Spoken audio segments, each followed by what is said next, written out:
Hi, how's it going, folks? Welcome back to my channel. My name is Cynthia, and tonight's reading that I want to do was just kind of a slightly inspired idea that I had when on a little Scorpio short that I posted a few days ago. A woman commented on there, "Taurus, please." And I thought I wanted to make a Taurus reading for her, even though I had really no plans of reading for Taurus on this channel. I didn't decide against anything like that. I just really was going to stick with only Scorpio for a while on here in combination with other kinds of readings. But when she requested that reading, I thought I want to do a reading for her. And then it kind of spun into like, I'll do maybe on occasion surprise readings for folks and have those in a separate playlist. And they'll be almost or basically near personal. But other people who catch it, it will have meaning for them too, and they'll be timeless. And also because this one was a request for a Taurus reading, it's probably also going to have resonance for a lot of Taurans who catch the reading whenever they happen to catch it. So I'm just going to use your initials, and I'll try to make sure that I've tagged you in a couple places so you see this reading because it's for you. My intention is that I'm going to just try to read for you in a way that's helpful to you. And also my commitment with this playlist is that if I ever select you to read for you and I have any sense that you might not want the reading to be posted to my channel, then I'll respect that, right? Like I want to really make sure that I'm not posting things that people wouldn't want to be read on the channel, right? So I've got to make sure I have a layer of protection for you in there about that. But anyways, I'll just say your initials here. So it's EBH. I think I just wrote your name down and now, but you're a Taurus and your initials are EBH. This is for you. And it'll just be a general reading, whatever's going to be helpful for you to know about and to come out.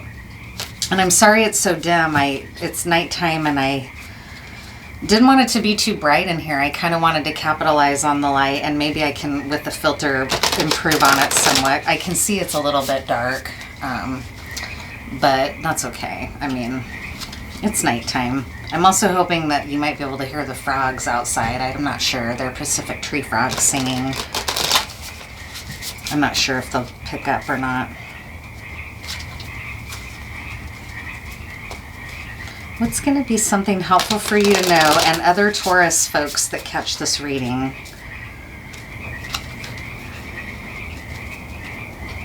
I hope you're doing well out there. And I hope that a message that comes out for you here is helpful. And hopefully I'll be able to know, and if not, I'll just trust the universe to sort it out.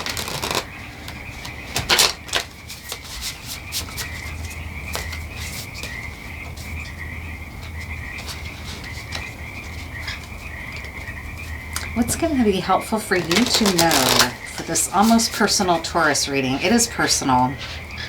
It was inspired by a person requesting it. Ooh. Wow, this is really looking good for you.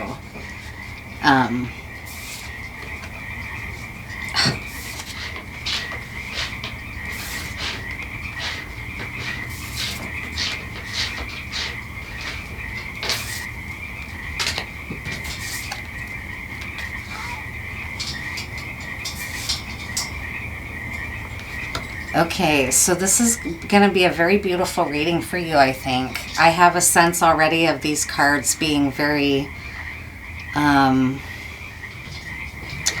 lovely here, really lovely. This is a Tetractys layout for you, Taurus, and specifically EBH Taurus.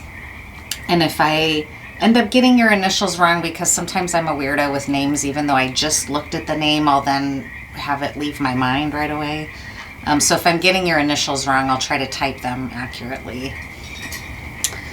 So in the cornerstone of this layout for you is, I can't think of a more beautiful way to start it off. So I hope this reading is going to arrive for you in a timely way that really makes your day or your month or whatever kind of time frame it is.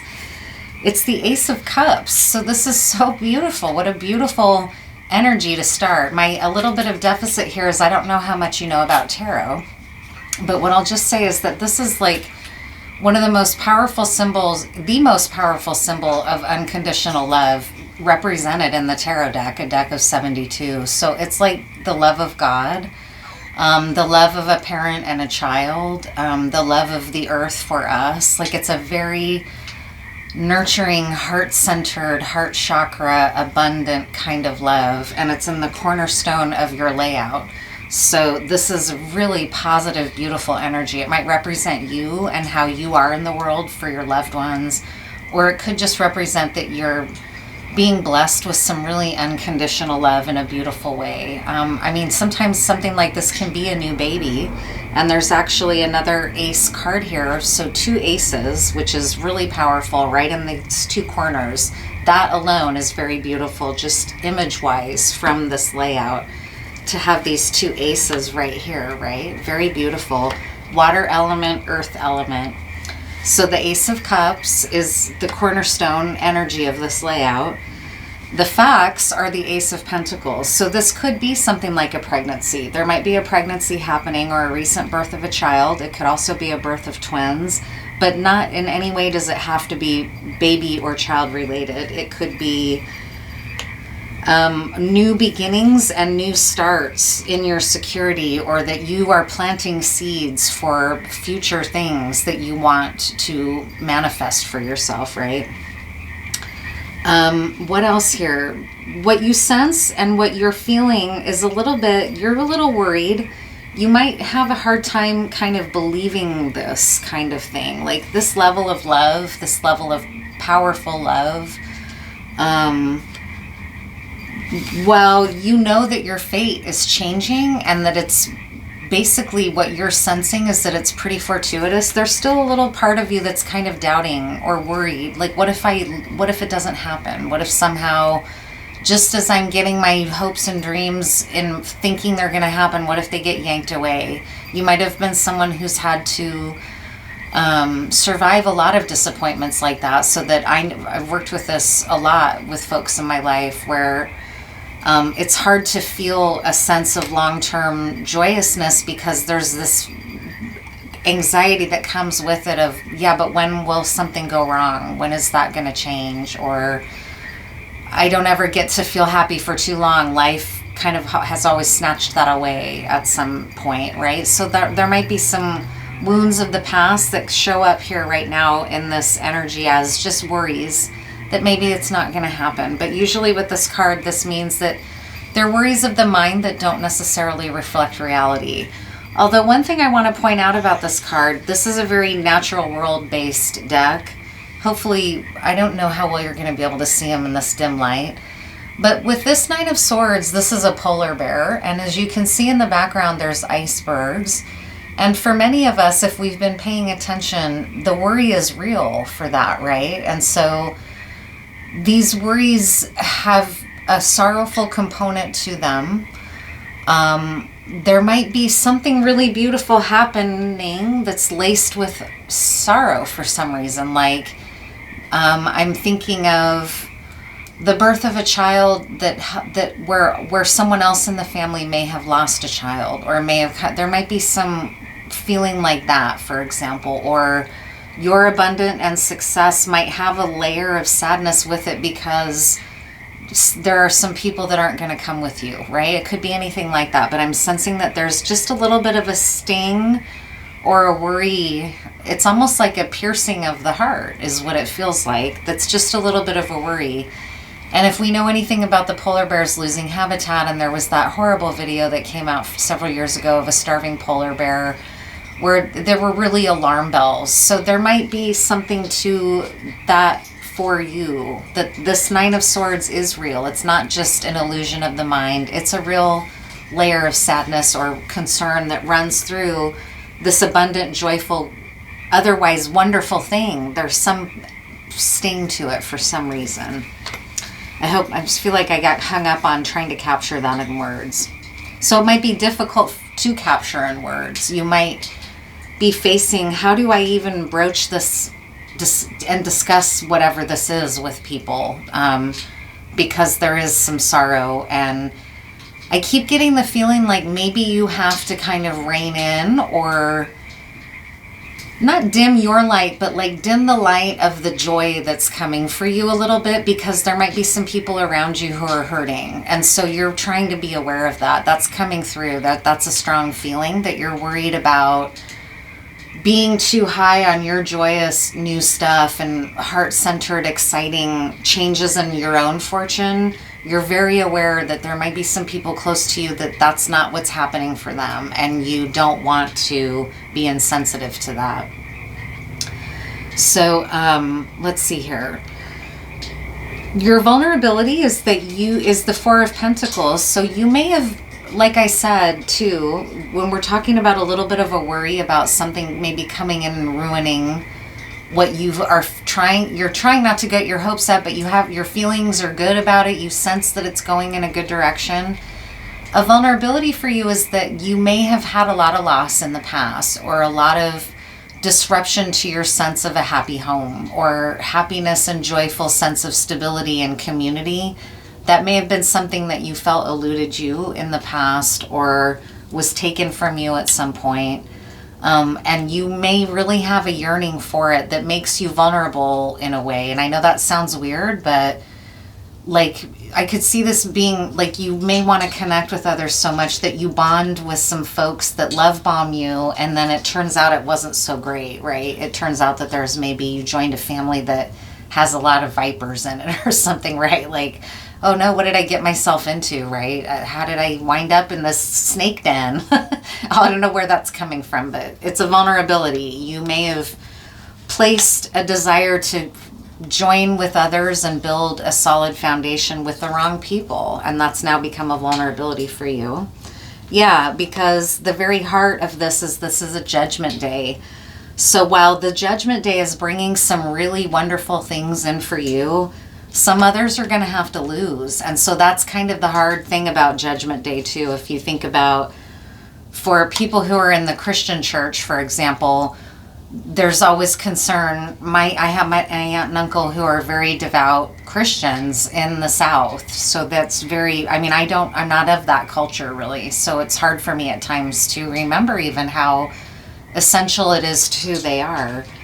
And, the last time I saw them, because we were reunited after a long span of not seeing one another, we're very different, right? We've come from two different walks of life at this point, but the love is real. And one of their biggest concerns was whether I had been baptized. And for me, that was really a reminder of like, oh yeah, that world is, I'm not in that world really. I don't go to church. I'm not against Jesus or Christianity. That's not a world that I really am in much. I was sporadically involved in it growing up.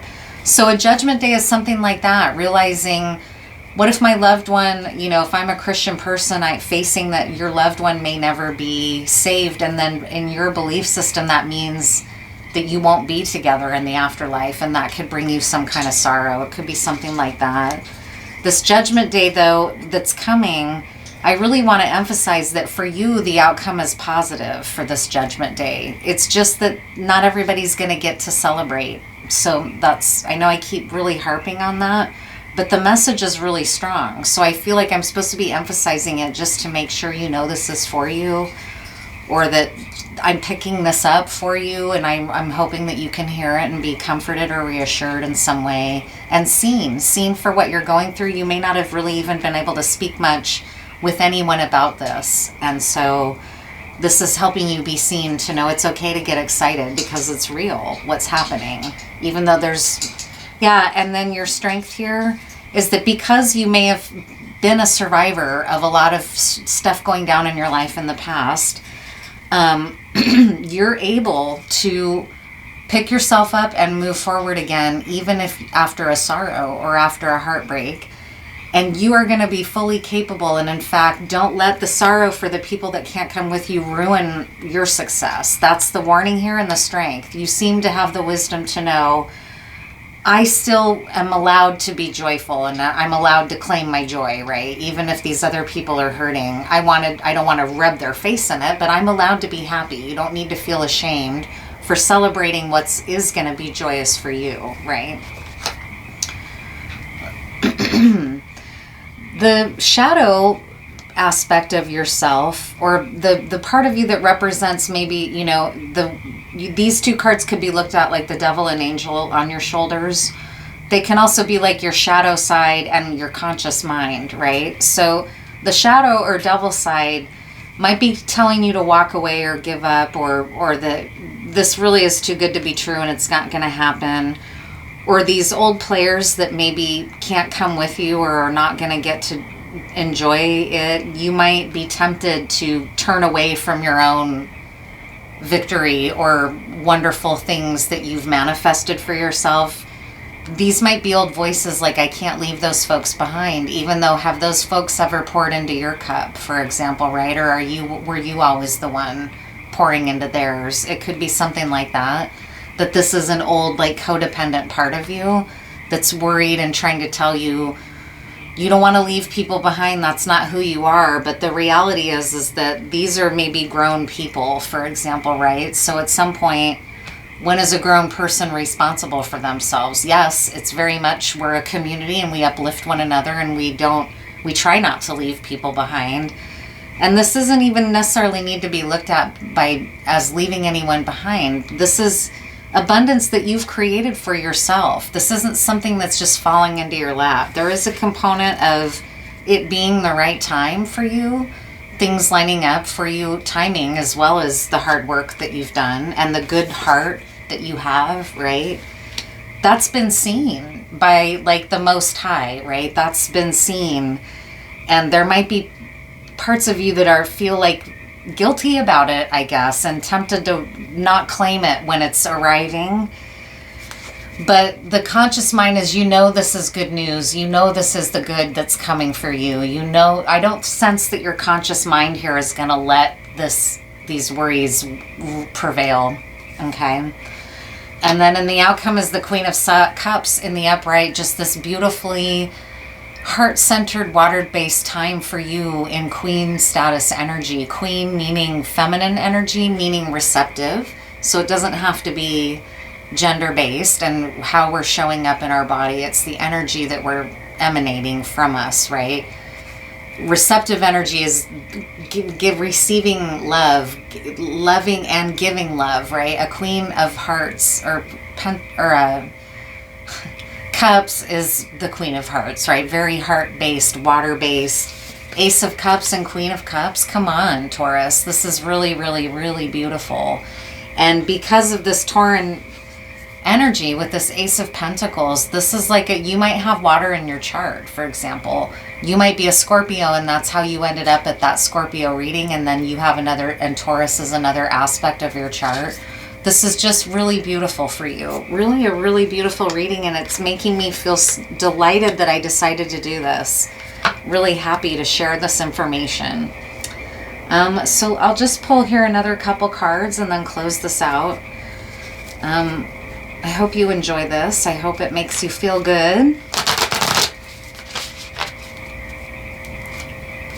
Really beautiful. You've clearly mastered these elements within you. You really have. Your work is coming through here, that you do good works, that you are a person who is being rewarded for your good works. I just need to say it. I know that sounds very biblical or that might have meaning for you that's not even off-putting for you. For other people, that kind of language I know can be off-putting if you're not super affiliated with Christianity, but this is coming through, and Judgment Day is a very Christian-based, maybe Abrahamic tradition-based energy, you know, and the tarot was a part of the church in many ways. It was used by monks as meditative study type practices, right? The tarot. What are some good final messages for you?